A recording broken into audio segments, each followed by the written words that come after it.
Halo anak-anak sekalian, selamat datang pada video pembelajaran untuk mata pelajaran sejarah Indonesia, di mana untuk materi kita hari ini tentang perkembangan pendudukan Inggris di Indonesia. Itu berkisar antara tahun 1811 sampai 1816.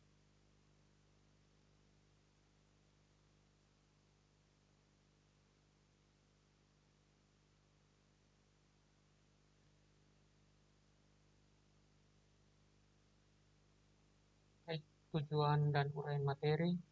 Yang pertama, tujuan pembelajaran. Jadi setelah kegiatan pembelajaran ini, diharapkan Anda dapat menjelaskan perkembangan penjajahan Inggris di Indonesia serta membuat laporan tertulis tentang perkembangan penjajahan Inggris di Indonesia. Uraian materi yang pertama itu pendudukan Inggris berlangsung tahun 1811 sampai 1816. Inggris di bawah kepemimpinan Lord Minto menyerang dan menduduki Jawa. Jadi pada saat Gandels memerintah Indonesia itu banyak terjadi yang namanya kerja rodi. Yang paling terkenal itu adalah pembuatan jalan dari Jawa Barat ke Jawa Timur atau ujung Anyer sampai Panarukan.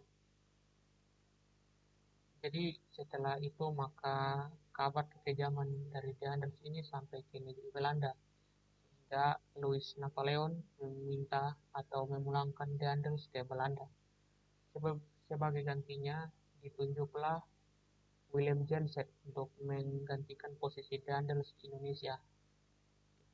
Pada saat masa pemerintahan Jensen, maka Inggris di bawah Lord Minto menyerang Batavia dan berhasil menduduki wilayah Jawa pada umumnya, sehingga dalam hal ini William Jensen itu menyerah kepada pasukan Inggris, sehingga penyerahan kekuasaan dilakukan di Tuntang, salah satu wilayah di wilayah Jawa, pada tanggal 18 September 1811. Ini kurang lebih ada beberapa isi dari perjanjian atau kapitulasi Tuntang. Itu yang pertama, pemerintah Belanda menyerahkan Indonesia kepada Inggris di Kalkuta, India. Yang kedua, semua tentara Belanda menjadi tawanan Inggris. Kemudian orang Belanda dipekerjakan dalam pemerintahan Inggris. Kemudian utang Belanda itu tidak menjadi tanggungan Inggris. Jadi setelah Johnson menyerah, maka kekuasaan Indonesia kemudian dilanjutkan oleh Inggris, sehingga Inggris menunjuk Thomas Stanford Raffles untuk berkuasa di Indonesia.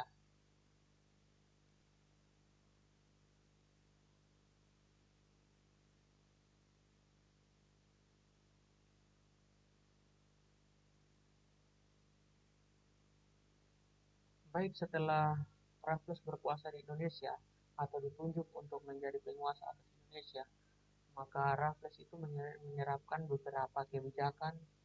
Yang pertama itu kebijakan di bidang pemerintahan. Jadi kebijakan yang dipegang atau diambil oleh Raffles itu yang pertama membagi Pulau Jawa itu menjadi 16 wilayah keresidenan.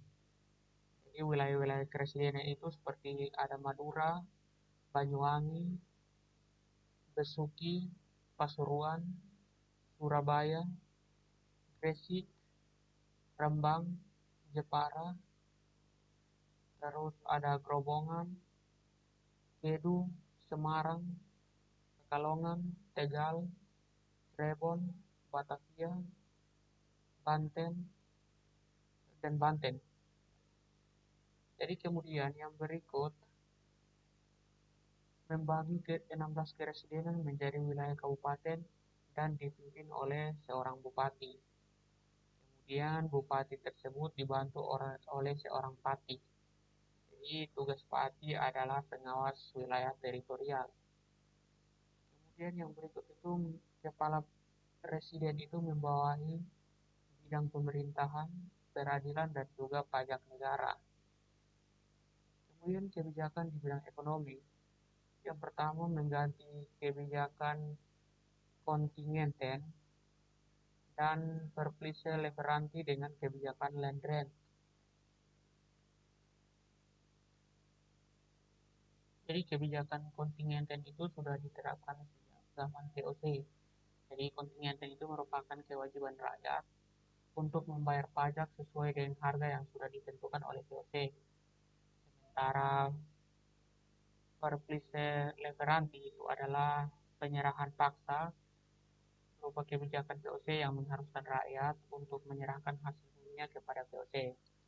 Jadi kedua kebijakan tersebut diganti dengan kebijakan land rent atau sistem sewa tanah. Jadi dengan kebijakan land rent atau sewa tanah ini maka pribumi harus membayar sewa atas tanah mereka sendiri.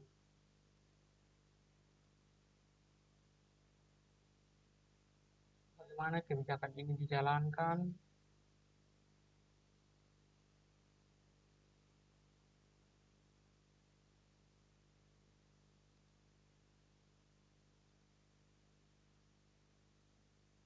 Baik pokok sistem sewa tanah itu yang pertama, kerja paksa dan penyerahan wajib yang berlaku dihapuskan. Jadi kerja paksa atau RODI, kemudian penyerahan wajib yang diterapkan pada zaman VOC dan kemudian pada zaman Deanders juga diterapkan, itu dihapuskan. Yang berikut hasil pertanian oleh pribumi diambil langsung oleh pemerintah tanpa adanya perantara dari bupati. Kemudian yang ketiga, rakyat harus membayar tanah atas kepemilikan tanah yang mereka pergunakan kepada pemerintah. Jadi dalam sistem ini untuk sewa tanah itu juga diatur berdasarkan tingkat kesuburan tanah.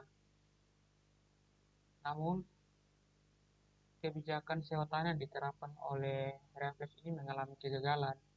Jadi faktor yang menyebabkan kegagalan tersebut adalah yang pertama, sulitnya menentukan pajak untuk luas yang berbeda yang berbeda-beda kepada pemilik tanah.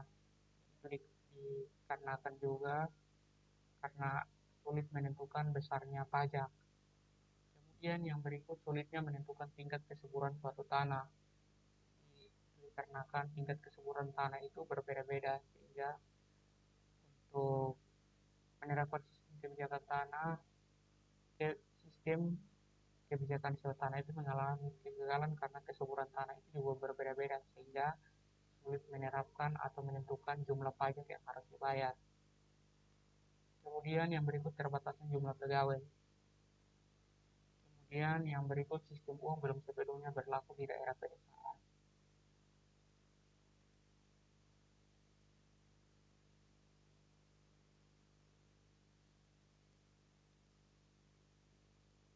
Kemudian kebijakan refleks di bidang sosial itu yang pertama penghapusan kerja paksa atau RODI. Yang berikut penghapusan perbudakan. Dalam perkembangannya dia melanggar aturan tersebut.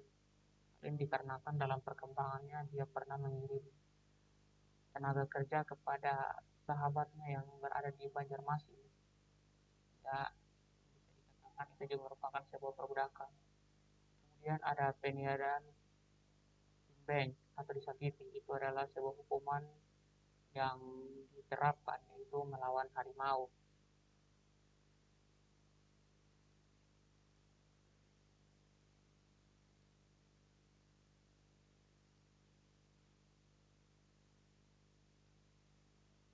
Yang berikut itu adalah perhatian refleks dalam bidang ilmu pengetahuan. Jadi selama 5 tahun berpuasa di Indonesia itu Raffles banyak sekali menaruh perhatian dalam perkembangan ilmu pengetahuan. Yang pertama itu ditulisnya buku Sejarah Jawa atau History of Java. Itu ditulis oleh Raffles.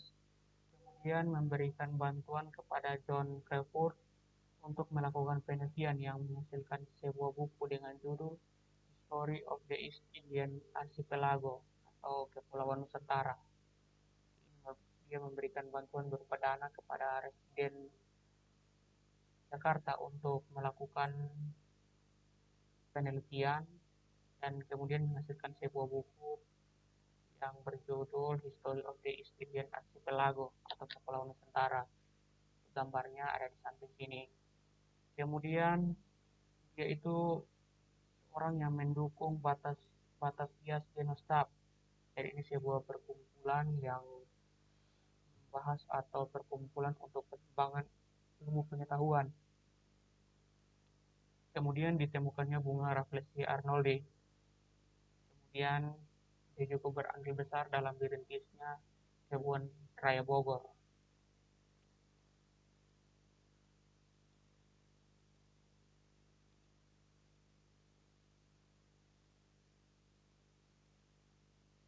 Kemudian akhir pemerintahan Raffles itu ditandai dengan adanya Konvensi London.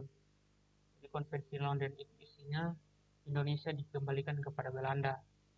Kemudian jajahan-jajahan Belanda seperti Thailand, Kepulauan Koloni, Guyana tetap di tangan Inggris. Kemudian kokain atau di pantai barat Malabar diambil oleh Inggris dan Bangka diserahkan kepada Belanda sebagai gantinya. Jadi dengan adanya Konvensi London, maka Indonesia diserahkan kepada Belanda. Kemudian setelah itu Gubernur Jenderal yang menjabat yakni Van der Capellen.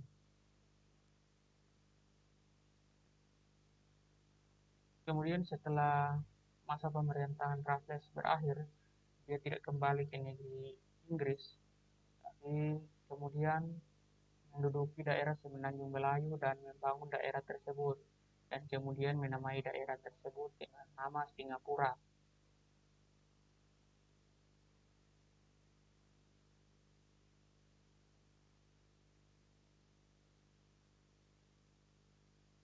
Baik, sekian untuk materi hari ini. Terima kasih dan salam.